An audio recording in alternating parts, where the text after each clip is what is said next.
ہم سب بک لکھتے ہوئے آپ کبھی ہوا کہ ڈر لگا کہ یار جو میں لکھ رہا ہوں کہیں میرے لیے کوئی لائن میرے گلے نہ آ جائے؟ ایک لائن عذاب بنتی ہے یہاں پر. ابھی دیکھیں ریسنٹلی 2-3 بلاگر سے ایشو بھی ہوا, ایک لائن ہی بنی ان سے, یہ ڈر لگا بیچ میں؟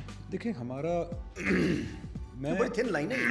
دیکھیں مجھے لگتا ہے بڑی تھک لائن ہے. اچھا, مجھے لگتا ہے بہت تھک لائن ہے ہمارا. دیکھیں ہمارے لوگ بہت جذباتی ہیں, اور خاص طور پہ اللہ تعالیٰ کے بارے میں, دین کے بارے میں, آپ صلی اللہ علیہ وسلم کے بارے میں ہمارے لوگ بہت جذباتی ہیں.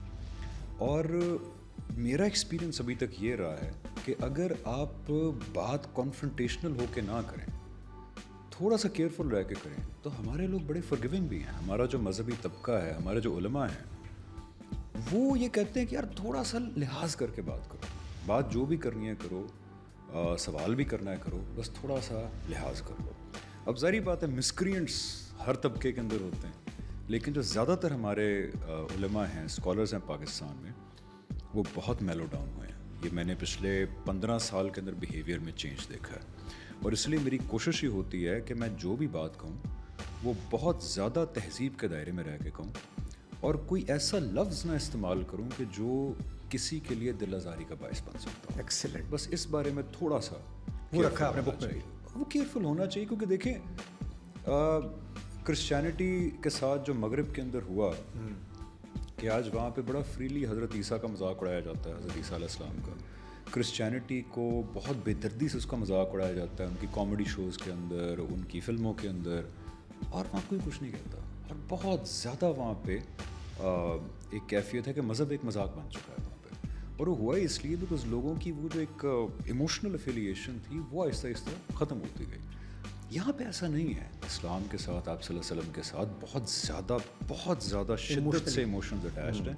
تو تھوڑا سا اس بارے میں انسان کو تہذیب کے دائرے میں رہنا چاہیے. آپ ڈس ایگری کریں. اچھا دیکھیں, پاکستان میں غیر مسلم بھی رہتے ہیں, ٹھیک ہے. میں ابھی میں شوٹ کر کے آیا ہوں, وہاں پہ جو ہمارے پروڈکشن اسسٹنٹ تھے وہ کرسچن تھے. کرسچن ہونے کا مطلب یہ ہے کہ وہ تو آپ صلی اللہ علیہ وسلم کو نبی اور رسول نہیں مانتے, ٹھیک ہے, لیکن پاکستان میں رہتے ہیں. تو تنقید مسئلہ نہیں ہے, ڈفرینس آف اوپینین مسئلہ نہیں ہے. میرا یہ جنرلی ایکسپیرینس ہے کہ اگر آپ تھوڑا سا سنبھل کے کریں تو زیادہ تر مسائل نہیں ہوتے. بٹ ہیونگ سیڈ دیٹ, وہ جو پٹاخے ہوتے ہیں وہ ہر گروہ میں ہوتے ہیں, تو وہ پٹاخہ کبھی بھی کہیں بھی جو ہے وہ پھٹ سکتا ہے. آپ اچھا جی, کیئرفل رہنے کے باوجود. چیدہ پوائنٹرز پہ آتے ہیں. یہ جو ڈسکوری آف گاڈ ہے, اس کا کیا مقاصد کیا تھے؟ اس کو کب ضرورت فیل ہوئی, اور آپ ڈسکور کب کیا آپ نے؟ کیونکہ آپ کو تو تھوڑا سا بلیو بڑا. دیکھیں ڈسکور مقاصد یہ تھے کہ میں پہلے کہہ چکا ہوں, میں کوئی اسکالر نہیں ہوں. میں دینی علم حاصل کرنا, بیان کرنا میرا شوق بھی نہیں ہے. مجھے آنیسٹلی یہ باتیں بہت بورنگ لگتی ہیں. So I never wanted to go into this direction.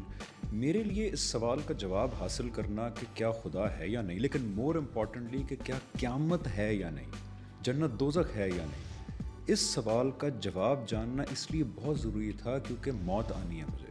میں ابھی زندہ ہوں اور مجھے یہ بات پتہ ہے کہ تھوڑے عرصے بعد میں مر جاؤں گا. ٹھیک ہے. تو جو میرے کانوں میں بات پڑتی ہے کہ قیامت کی جواب دہی ہے ایک طرح کی, کہ میں جو زندگی جی رہا ہوں مجھے اس بارے میں آنسریبل ہونا پڑے گا, اور اس کے نتیجے میں مجھے جنت یا دوزخ مل سکتی ہے. جنت کیا ہے, ہمیشہ کی خوشی راحت. دوزخ کیا ہے, ہمیشہ کا لاس, مزری. یہ بہت بڑی باتیں ہیں. تو میرے سے رہا نہیں گیا کہ میں زندگی گزار دوں ان چیزوں کا جواب ڈھونڈے بغیر.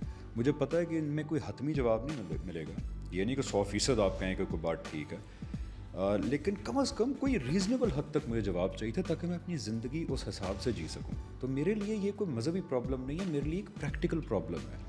میرے لیے یہ ایک پرابلم ہے جو ہر انسان کا پرابلم ہونا چاہیے. اس لیے جہاں تک میری آواز پہنچ رہی ہے, پلیز ایک دفعہ آپ بھی ان سوالوں کے سیریسلی جواب ڈھونڈیں. کوئی بھی جواب ملے آپ کو, میں یہ نہیں کہہ رہا کہ ہمارے والا جواب بالکل ٹھیک ہے. آپ کی اپنی جرنی ہے, آپ کی اپنی زندگی ہے. آپ کا جواب کیا ہے؟ جیسے فار ایگزامپل قیامت کے بارے میں دیکھیں, میرا جواب یہ ہے. جنت کے بارے میں یہ کہ حوریں ملیں گی, دودھ ملیں گے, شہد ملیں گے, ندیاں ہوں گی. دیکھیں اس پرٹیکولر چیز کے بارے میں اللہ تعالیٰ نے قرآن کے اندر جب بات کی ہے تو کئی چیزوں کو بیان کیا اپنی امیجیٹ مخاطبین کو مد نظر رکھتے. ٹھیک ہے. قرآن ایک گروپ آف پیپل کے اندر آیا, ان سے اللہ تعالیٰ نے کچھ معاملہ کیا, کچھ مطلب کوئی ایکسچینج آف ڈائلاگز ہوا ان کے ساتھ. تو جو جنت کی ڈیٹیلز بیان کی, جو پرٹیکولر ڈیٹیلز, وہ ان کی سینسٹیوٹیز کو مد نظر رکھتے ہوئے بیان کی. فار ایگزامپل صحرا کے لوگ تھے تو ان سے کہا وہاں ٹھنڈی ہوائیں چلیں گی, وہاں ٹھنڈے پانیوں کے چشمے ہوں گے. اب ظاہری بات ہے کوئی انٹارکٹیکا میں رہتا ہوگا, اگر فار ایگزامپل قرآن انٹارکٹیکا میں کسی یا آسٹریا میں یا ناروے کے اندر آتا وہ کہ میں نے تو ان کو کہتے کہ وہاں پہ تمہیں گرم گرم سوناز ملیں گے. تو ڈیٹیلز جو جنت کی بتائی ہیں وہ اس وقت کے لوگوں کے لحاظ سے بتائی ہیں, اور جو جنرلی پرنسپل جنت کا بتایا وہ یہ بتایا کہ وہاں فیما تشتہی انفسہم, جو چاہو گے تمہیں ملے گا. اچھا, جو چاہو گے ملے گا. حالانکہ یہ ان کو پتا ہوگا کہ حالات چینج ہوں گے, یہ دنیا چینج ہوگی. ہاں, یہ مخاطبین کے ساتھ خاص ہیں ڈیٹیلز, کیونکہ وہ لوگ ان چیزوں کے بارے میں فینٹیسائز کرتے تھے. اور آپ کو اس وقت بلیو نہیں تھا جب آپ بک لکھنے سے پہلے آپ کو بلیو چینج تھا کہ بک لکھی اس وجہ سے کہ آپ بلیو چینج ہوا ہے؟ نہیں دیکھیں, اور حتمی طور پہ نہیں ہوا. دیکھیں میں ہمیشہ کہتا ہوں کہ سنسیریٹی یہ ڈیمانڈ کرتی ہے کہ ہمیشہ کہیں کہ یار غالب گمان میرا یہ ہے کہ یہ باتیں ٹھیک ہیں. 99% میں شور ہوں کہ یہ باتیں ٹھیک ہیں. 1% ہمیشہ مارجن رکھنا چاہیے کہ میں غلط بھی ہو سکتا ہوں. مطلب میں کوئی عقل کل تو نہیں ہوں, یا میں نے کوئی خود جا کے اللہ میاں سے بات تو نہیں کی کہ ہاں واقعی آپ ایگزسٹ کرتے ہیں, یہ باتیں ٹھیک ہیں. اچھا, وہ 1% میں آپ کا بلیف سسٹم آتا ہے پھر کہ ایمان ہے ہمارا, دیکھیں وہ آنکھیں بند کرنی پڑتی. نہیں, میرا ایمان 99% پہ ہے. ٹھیک ہے, وہ 1% تو گنجائش ہے کہ میں غلط بھی ہو سکتا ہوں. تو کہیں 1% پہ یہ ہوتا ہے کہ یار کوشچن مارک آ سکتا ہے. دیکھیں نا, ایک ملحدین کا بہت بڑا طبقہ ہے, ملحدین کی بہت بڑی فلسفی ہے. آپ کو پتہ ہے کہ جو ایک ایتھیزم کی موومنٹ ہے دنیا کے اندر, جس سے ایک زمانے میں بھی انسپائرڈ تھا, وہ تو یہ کہتی ہے کہ یہ سب کچھ جو ہے یہ اندھے قوانین کا نتیجہ ہے, یہ حادثات کا نتیجہ ہے. وہ کہتے ہیں ہمارے پیچھے ایگزسٹنس کے پیچھے کوئی خدا نہیں ہے, کوئی ذہن نہیں ہے. تو میں اپنے آپ کو 1% مارجن دیتا ہوں کہ آپ تو وہ ٹھیک کہہ رہے ہیں.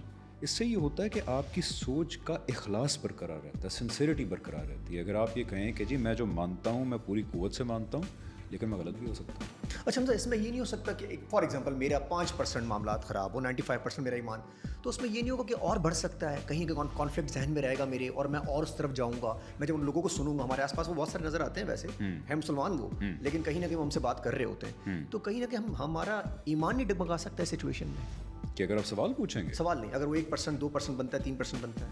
نہیں دیکھیں, وہ 1% میں پھر آپ کو بتا رہا ہوں کہ سنسیریٹی ڈیمانڈس کہ آپ وہ روم چھوڑیں کہ میں غلط ہو سکتا ہوں, ورنہ میں تو آپ کو بتا رہا ہوں کہ میرے تو جتنے سوال تھے ان کے مجھے سیٹسفائنگ جواب مل چکے. اچھا, آپ کو ملے؟ مجھے مل گئے. اور اس بک میں آپ نے سب مینشن کیا ہے کہ ایک چیز آپ سب مینشن کی ہے اس کے, ججمنٹ ڈے, روز قیامت, جیسے بیان کیا گیا ویسے ہی آپ کو فیل ہوا؟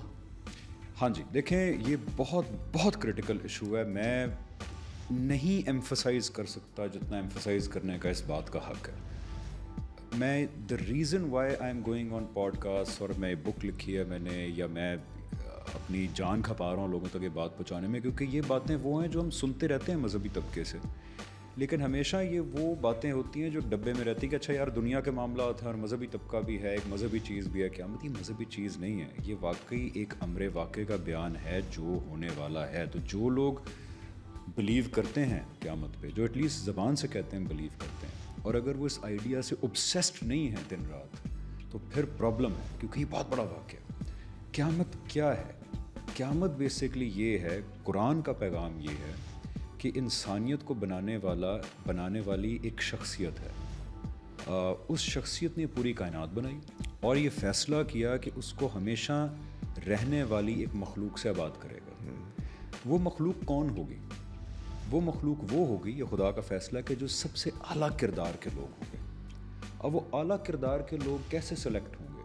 تو اسی کائنات کے ایک چھوٹے سے سیارے کو ایک امتحان گاہ بنا دیا, جہاں پہ لوگوں کو پیدا کیا جا رہا ہے, ان کا اخلاقی امتحان لیا جا رہا ہے, اور جو اخلاقی طور پہ سب سے بہترین کیریکٹر اپنا ڈیمونسٹریٹ کرتے ہیں ان کو یہاں سے چنا جا رہا ہے اور وہاں کی جنت کے لیے کوالیفائی کیا جا رہا ہے. اور جو لوگ یہاں پہ خدا نخواستہ جرائم کر بیٹھتے ہیں, کرائمز کر بیٹھتے ہیں, تو ان کے لیے پھر آگے سزا ہے. تو قیامت کا دن یہ ہے کہ ہم سب کو یہاں پہ جو زندگی گزاری اس کا ایک ایک منٹ کا حساب دینا ہے جا کے, کہ جو کیا تھا وہ کیوں کیا تھا, جو کہا تھا وہ کیوں کہا تھا, اللہ تعالیٰ کے بارے میں کیا رویہ اختیار کیا تھا ہم نے, اللہ کی مخلوق کے بارے میں کیا رویہ اختیار کیا تھا ہم نے اپنے آپ کو اخلاقی طور پہ کتنا بہتر کیا, کتنا نہیں کیا, ساری چیز کا جواب ہم نے دینا ہے. ایک وقت آ رہا ہے, سارے پیغمبروں نے یہی تعلیم دی, باقی ساری چیزیں اس کی ڈیٹیلز ہیں, سارے پیغمبروں نے یہی تعلیم دی. آج مسلمانوں کے کرنے والا کام بھی یہی ہے کہ تا قیامت پوری دنیا کو بار بار یہ ریمائنڈ کریں کہ دیکھو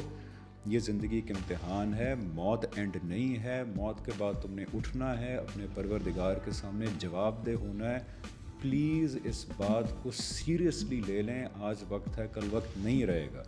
اور اگر آپ نے اس معاملے پہ اپنا ذہن نہیں بنایا کہ کیا خدا ہے یا نہیں, قیامت ہے یا نہیں, بیکاز ایک بہت بڑا طبقہ ہے جو انشور ہے, تو پلیز اس بارے میں اپنا ذہن بنا لیجئے اس سے پہلے کہ بہت دیر ہو جائے, کیونکہ موت جو ہے وہ آنے والی ہے.